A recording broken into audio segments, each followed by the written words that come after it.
Hello and welcome to Dragon's Demize, the podcast about what happens on, around, and behind the tabletop. On today's episode, we're going to be talking to Daniel George and Mac Hillier about their upcoming Kickstarter, Treasure Mountain.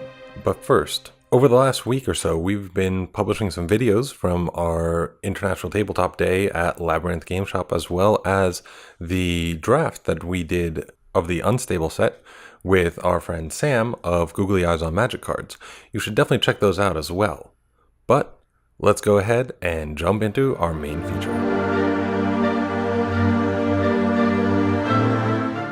All right, everyone. Welcome back to Dragon's Demize. We are here today with Daniel George and Mac Hillier, who are the co-designer and the artist of Treasure Mountain, as well as the designer and the artist on Dragon Brew. So, welcome, guys. Hello. Thank you for being on.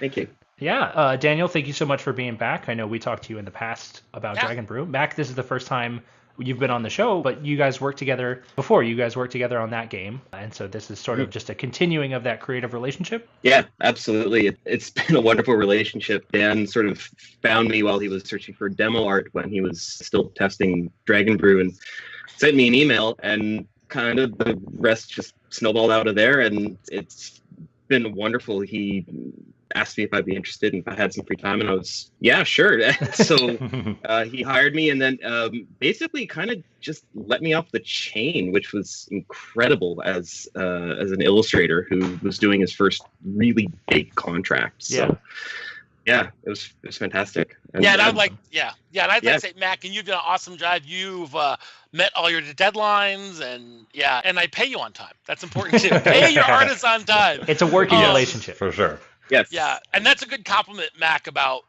giving artists the freedom to create, because I know in my theater background, like, you just got to give someone a box and say, look, you, as long as you're within the box, paint any colors that you want, and you did great for that. And you had a good sense of humor with your artwork. Thank you. Yeah, that was one of the big things that you said right off the bat, was that you really enjoyed how much fun I was having with whatever little story I was telling in my piece, and it was one of the things that really attracted you to was what I did. So yeah. Well, great. So, quick question looking back at the past. Daniel, Dragon Brew was your first game on Kickstarter, and now you've got another campaign going for this game, Treasure Mountain. How did you find Kickstarter to be with Dragon Brew? Was it as successful as you hoped? You know, were there lessons that you took from it? Hey, let's do this again. Let's do something a little bit different. What's different the second time around? Ooh, that's a big question. There's a lot. Yeah, feel free to drop some parts of it. No, I will. No, so I mean, what was the Kickstarter experience like? I felt like I have friends who have done Kickstarters in the past. I asked a lot of questions. I talked to a lot of folks. Mm-hmm. I'm a curious person. I'm not shy. I'll ask a lot of questions. I think that the information I got up front was invaluable to helping us succeed on the campaign. I mean, was it perfect? No. Do we make mistakes? Absolutely. Our biggest mistake was not charging for shipping, but we ended up making no money. I think it was a little bit of a step backwards, maybe, but it was fun. I mean, the bottom line for this, our only goal was, the group of people I have here and Mac, we're all people that love games, and we just wanted to produce a game that we loved. We loved Dragon Brew, and we wanted to get it out there and lose as little money as possible. That was literally our goal, and we delivered the game early, and the game turned out nice, and that was for us a success. The biggest lesson I think we learned was certain paid advertising sites I didn't feel like were worth it. And it's interesting that some people have different, maybe my ads were bad, but some people have better performance out of certain ad places than others. Facebook, awesome place to advertise. Obviously podcasts and getting out there, getting your game to cons and testing continues to be successful. It was a lot of work. I feel like it aged me since I did all the graphic art layout. So that was like 2 jobs in one. But no, we're crazy enough to want to do it again. So yeah, and we're going to go ahead and now we're moving forward with Treasure Mountain. So I don't know if there's any specific lessons, Mac, or anything that you felt like that we learned. I mean, I learned a lot by watching it, and it has helped me advise friends of mine who are looking to produce their own sketchbook kind of things, other illustrator friends of mine, that kind of thing. Sure. It's the kind of thing where I look at it now as not an insurmountable beast to launch a Kickstarter. Like, I've had ideas. Maybe I want to do a tarot deck. Maybe I want to do a Magic Gathering tokens deck kind of thing. Being able to put my own artwork out there as sort of a sellable piece, it's a much more accessible idea now to me. Learned a lot. So I made it look easy? Well, you made it look real. I'll take it. I mean, yeah, no, that's all you can ask for, really. Yeah. So jumping into Treasure Mountain itself, this new game that you've got, Treasure Mountain is another game like Dragon Brew where action selection and the timing of things is very important, but it's a little bit different than Dragon Brew in the sense that it's much more of a traditional Euro where you've got a shared pool of actions and everybody's placing their workers on the actions in the middle. There's a bunch of other elements as well, but that's one of the core elements of it. And was there a particular reason that you decided to move in a different direction, to go for that more traditional Euro style? Well, I'll tell you a secret, that Treasure Mountain is actually older than Dragon Brew. So Treasure Mountain was originally designed 7 years ago, if you can believe it. A long time ago, I did the design, and I start a lot of designs. Probably for every 20 designs, only one of them will get to the point where I actually make a prototype for a table. It was one of those designs that was like almost to the table, and it was missing an element. And I'll go back and I guess I'll explain after that. Anyway, it was missing this element, so I shelved it. I put it aside. To mention, give my wife some credit. She has the co-design credit on Treasure Mountain. My wife and I were actually dating at the time. She was not a gamer. I converted her to be a gamer, and then I converted her to be a designer. So she and I actually pulled that game out, and we worked on it together, which was kind of a romantic project, I guess. Yeah, that's great. Yeah. And she had some good ideas, and I think that it kind of picked it up. It brought back to life. But at the same time, Dragon Brew was also a design that I had. And Dragon Brew, I felt, was a theme, and the art and everything was farther along. So that's why Dragon Brew went first. It's funny that Treasure Mountain is a game that's for my wife. That's the kind of game that she likes. Dragon Brew is probably more of a game that I like, because Dragon Brew, I think, is a heady game. And you guys did a great review. You guys caught on to a lot of things that a lot of people don't pick up right away, as far as the balance of the game. And I would even argue that the balancing between quantity over quality is closer than you even think. But it doesn't have a lot of high levels of player interaction, right? You would say the only thing you're going to take. So true. It's kind of a little soloing, but I love it because there's no dice. It's literally it's your wits against somebody else's and building an engine versus Treasure Mountain is worker placement, but with bumping. And the bumping being, if you want to take a space, basically everybody are dwarves. Everybody's like kind of a clan leader. Your dwarves are numbered between 1 and, depending on the number of players, maybe up to 5 dwarves. And you take turns doing action selection on the board, right? Mining and buying axes, whatever. Well, if you want to take a space that somebody else is in, if your dwarf has a longer beard than somebody else's, you can bump them.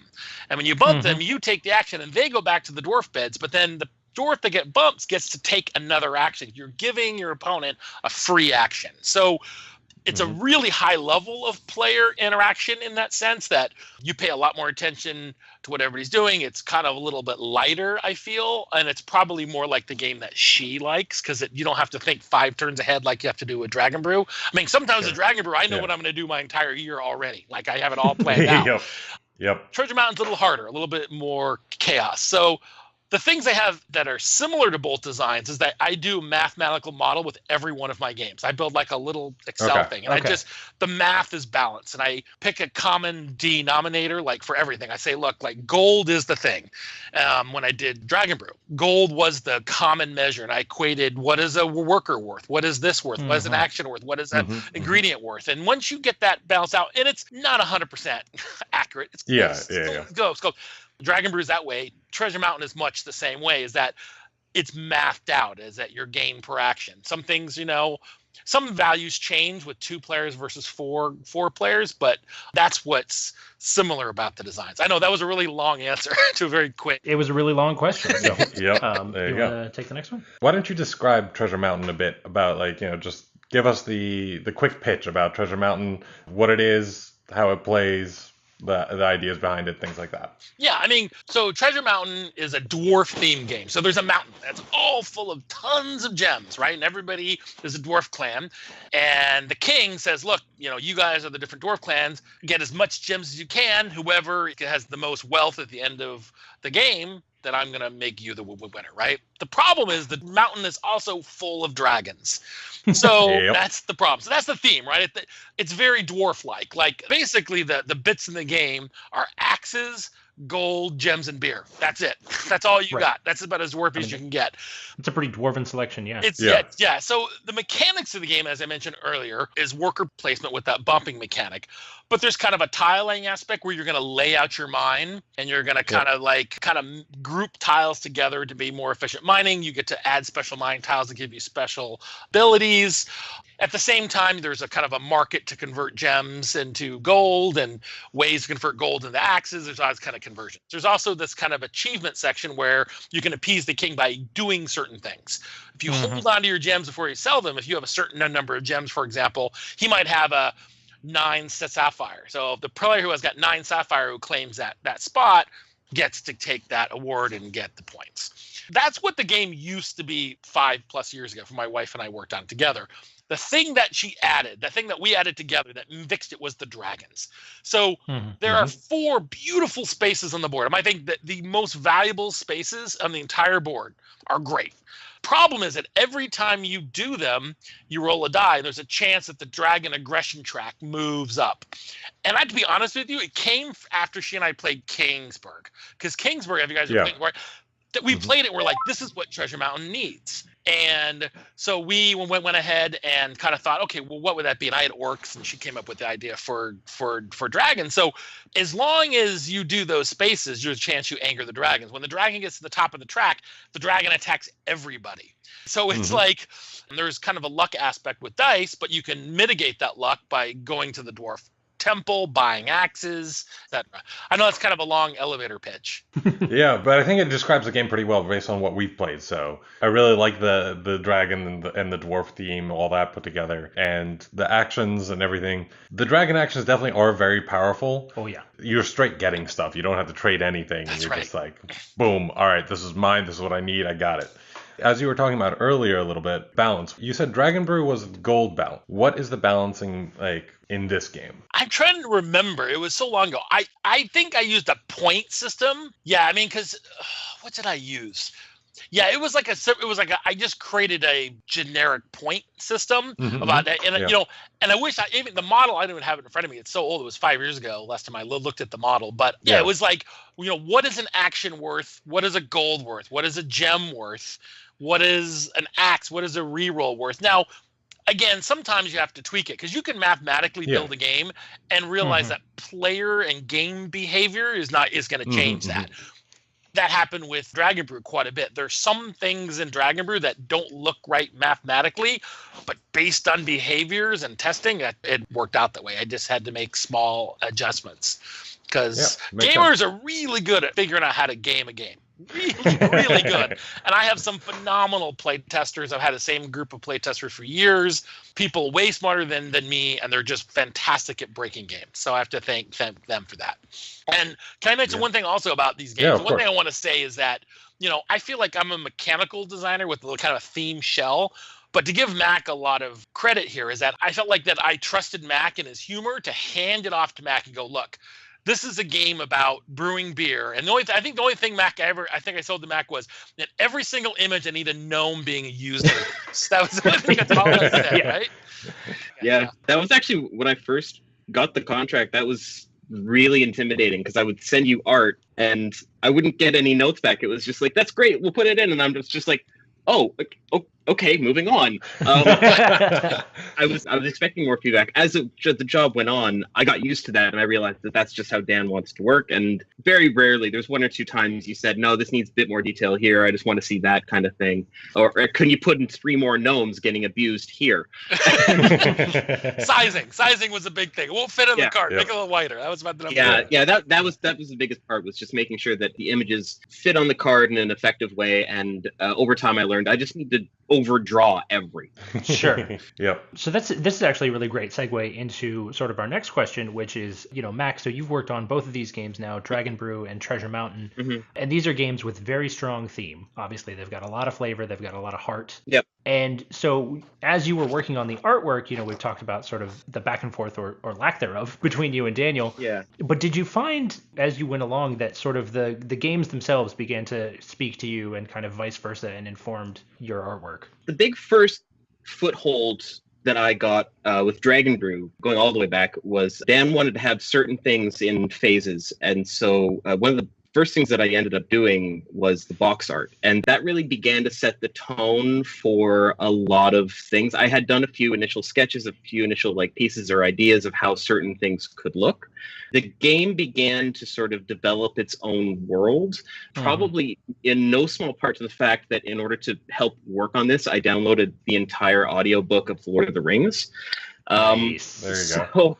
I got to listen to that probably 2 or 3 times while I was working on this. And I would, take my computer and my tablet and walk a kilometer, which is just a little less than a mile for the Americans in the audience. I'm a Canadian, so Oh, okay. I would walk out of Starbucks and sit in Starbucks for a few hours each day, do a piece, and then walk home and listen to Lord of the Rings. But sort of as the game went on, it began to sort of take on its own voice in a lot of ways. And with beer being such the major theme, everything has sort of had to have a barrel or some indication as to how the world operated around beer and the magicalness of it, or all the wizard spells doing different things, and how the gnomes were being put to work today. It really took on a voice of its own, and that definitely bled into Treasure Mountain, especially with the design of the dwarves. And on the cover of Treasure Mountain, there's one of the gnomes sitting on the front of the minecart. So it is a shared world, and the voice that Dragon Brew grew into definitely helped inform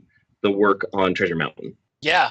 Can I add a couple more things? And I would even say that, Mac, what you described was perfect. And I noticed that you got better and better and better. And I was beginning, you're like, no, I could tell that you're wanted more feedback, but I knew you were heading in the right direction. Just to talk about 2 other game projects, and we could talk about more later, but there's a sequel or kind of a separate standalone game to Dragon Brew called Dragon Brew Oktoberfest, which is a 10 to 20 minute card game. There's just purely cards and little gnomes. That game kind of came out of Mac's world. And then Mac, the artwork for that's done. It's something we'll probably do in the fall.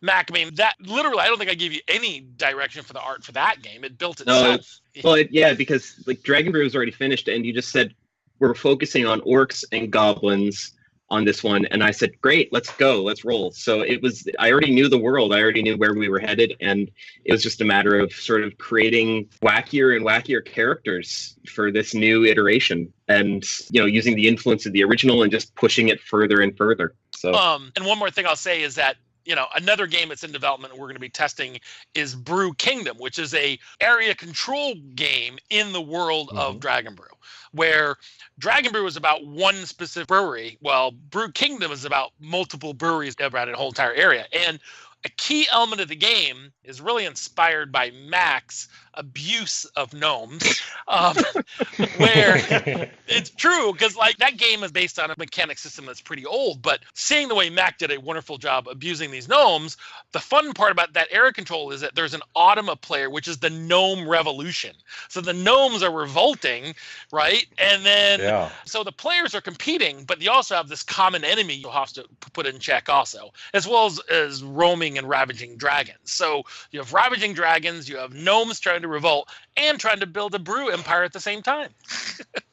It's a lot to balance, and I want to make a comment really quick. So you're preempting a lot of my questions. Sorry. I have 2 questions here. One of which is, there's a lot of overlap. Can we expect that these games are going to be revealed to be in the same universe? Which clearly they are. And then another question was how long before we can expect a gnome revolution? I think we could just say, it's a great interview. Thanks, guys. We're gonna call it a day. But no, we've definitely got some other questions as well. So one of the things, we talked about Treasure Mountain. There's a lot going on. You have the sort of balancing mechanic. You said you assigned a point value to all of these different types of actions. You've got actions that are going to anger the dragon. You've got actions that a player takes individually. You've got actions that are called all play actions, which are similar to sort of a Puerto Rico style role selection.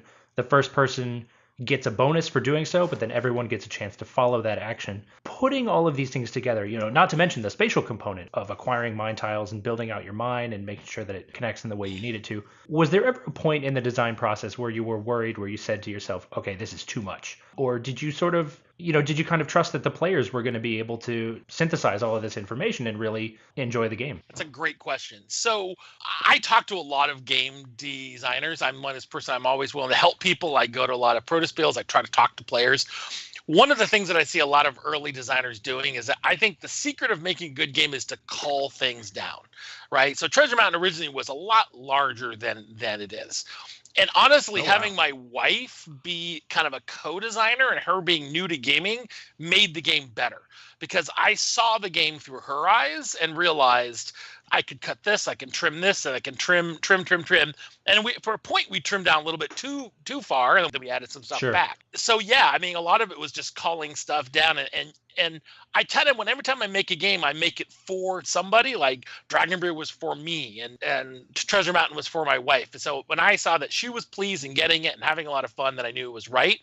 And we took the best of the elements we culled and are including it in an expansion, which is going to be available on our Kickstarter campaign as well, which is like magic, spells, and everything like that, which is kind of more of a Dragon Brew kind of ish thing, with having player magic manipulate the rules. Yeah. That's awesome. I was looking at the Kickstarter page, and that expansion, you're adding the magic, you're adding a whole nother type of gem, which fuels the magic, if I understand correctly? Correct. So what it is, it's for $20 more, which honestly is just a bargain. You get a sideboard which contains 2 additional action spaces, which is one is just a place that angers the dragon, which is go in there, you can harvest some of the purple gems, which are used to fuel spells.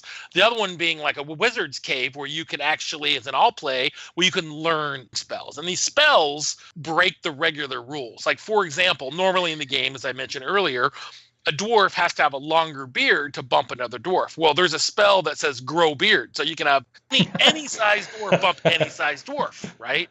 It's a very important spell. Or there's turn water to beer. And there's like all these like spells help defeat dragons, some things to help mitigate luck. There's a spell that allows you to bump yourself. Normally you can't bump yourself. It's called blood sacrifice. The problem is the dwarf you bump, you have to toss in there with the dragons for the rest of the round, right? You're sacrificing him by throwing him in the dragon cave, and he doesn't come out to the next round. So it's brutal, man. So there's that, and there's new tiles. So now there's a 5th color of a mine tile, which is purple. And that gives you something else you can build out.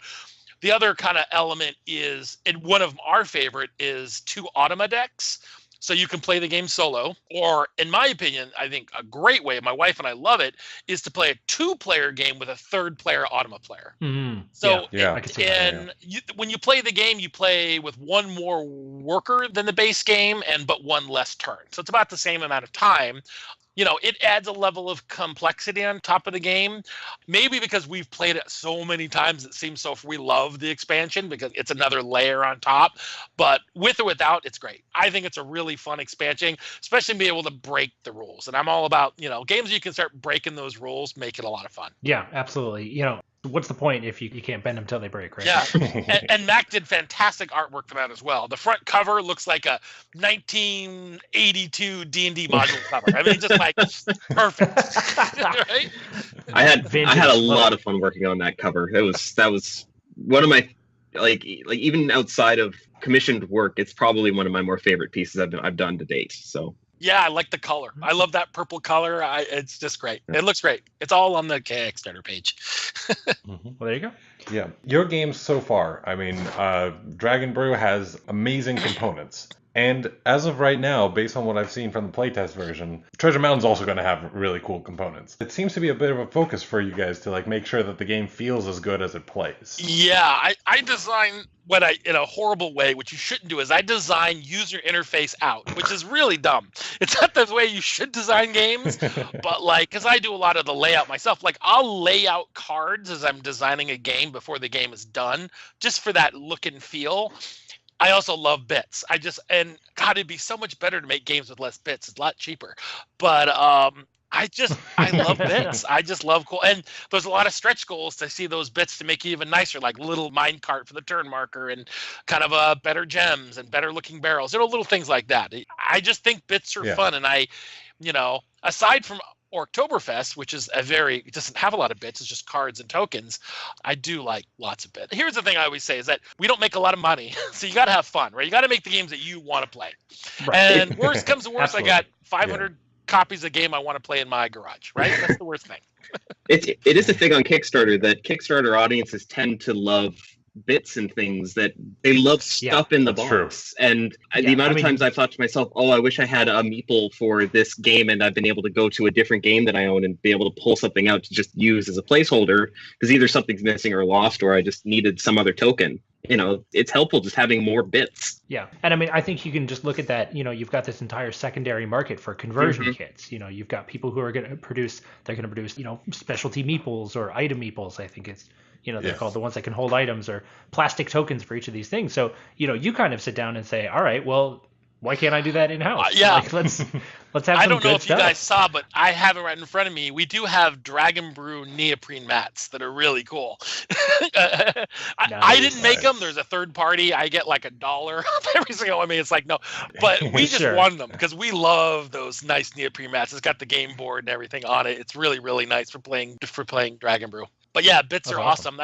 Figures people love even more. But, we debated quite a bit about whether or not Treasure Mountain could have figures. And it just didn't feel right. It felt like we were just forcing it. You could have little dwarf figures, but how would you numbers? And I didn't feel like it added a lot to the game, and it just added unnecessary cost.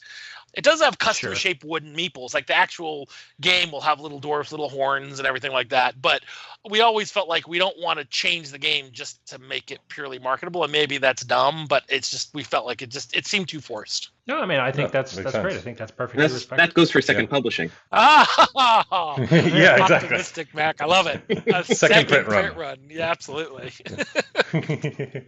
So Daniel, we've talked a little bit about what's next for August games. You talked about Oktoberfest, which you've designed. Your wife, Kate Blevins, you guys have started working together. You're going to see some more amazing games coming out of the pair of you. Mac, what's next for you? I know you are an artist. You mentioned you do commissioned work as well as sort of contract work for games. What's on the docket? I'm always available. Dan actually came to me almost a year ago now, maybe, with a crazy idea to do some candles with the Catholic style candles with the saints on them.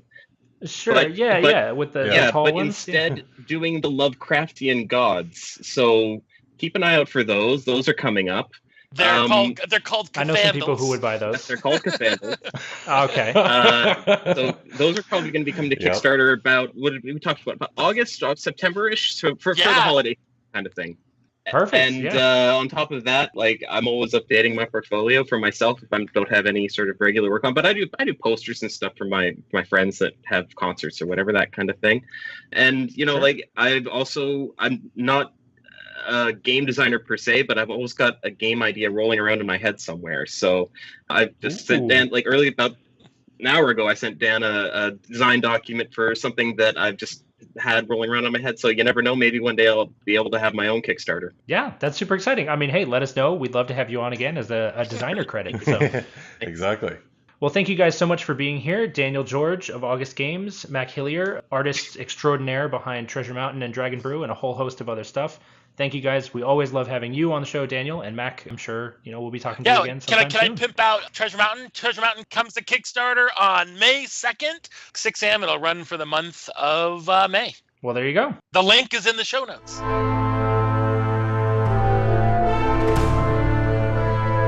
Thank you, everyone, for joining us on this episode of Dragon's Demize, and a big thank you again to Daniel George and Mac Hillier for joining us for this special interview. Don't forget, WashingCon tickets are on sale now. WashingCon's happening this year. Same location, same great place, same bat time, other references. September 8th and 9th at the Georgetown University Hotel and Convention Center. It's going to be a blast. There are going to be lots of games. There's going to be lots of really cool people, panels, all those fun WashingCon activities that you've come to know and love. So head on over and register now, and we hope to see you there in September. Also, be on the lookout for some new video content this week. Of course, we've got our Wednesday stream. It's going to be... Variety. It's going to be a variety stream this week, so it'll be a little bit of a surprise. Also, this... That's it. I'd say this week or what? Well, because we won't have any Pandemic and we won't have any Starfinder. Yeah. So well, we might have Starfinder. Maybe. So then straight into... which one was it? Just talk about the how to play video. Yep. Also, special new treat, our how to play video for Dragon Brew is going to be coming out later this week. First of its kind. We hope to be turning it into more of a monthly series if you all enjoy it. And please let us know if you do, but be on the lookout for that on YouTube. Alongside the release of that video and this podcast, we are partnering with August Games to bring you a giveaway of Dragon Brew. So be sure to check out the description for more details about that. And be sure to check how to get your entries in so you have a chance to win this great game. Also, as always, join us next week when we review Petrichor.